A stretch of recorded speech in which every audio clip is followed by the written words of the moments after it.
The United Nations Development Programme (UNDP) Human Development Report 2020 saw Malaysia scoring 0.810 in the Human Development Index, ranking Malaysia 62 out of 189 countries.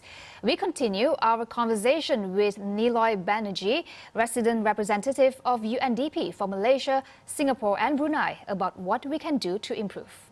We are saying sort of three broad areas of action. One, let's look at nature-based solutions. Let us look at energy transformation, for example. Let us look at using and reusing materials, both in consumption and production, what we call the circular economy, Hafiz. We are talking about, let's think design of buildings, of transportation, of agricultural systems in a way that's planet sensitive. Our second premise really is looking at the regime of incentives and disincentives.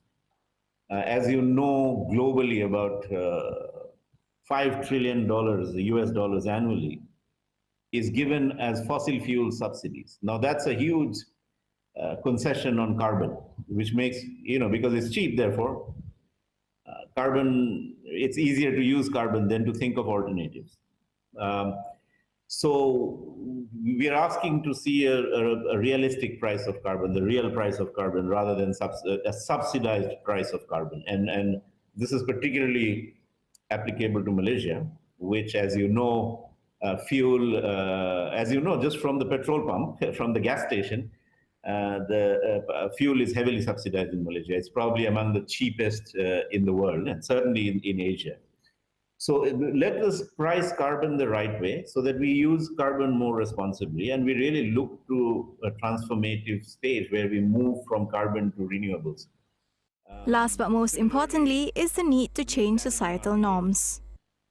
As I referred to earlier, do I need to throw away after one use, or can I reuse it? Do I have to, can I model my behavior in a way that I'm actually consciously trying to use something that I can use, reuse and reuse, rather than just, use and throw. Likewise, in the production system, can we use more sustainable, more durable materials, which we can recycle and reuse, but also how we socialize our children, what sort of behavior we lay out for them, for the next generation. Because if we leave a toxic planet, a warm planet, an unsustainable planet, it's really the generation that comes, the few generations that come after us will be paying the consequences. They will have to pay for the cleanup, and there's not only that, many things would have tipped over beyond repairs.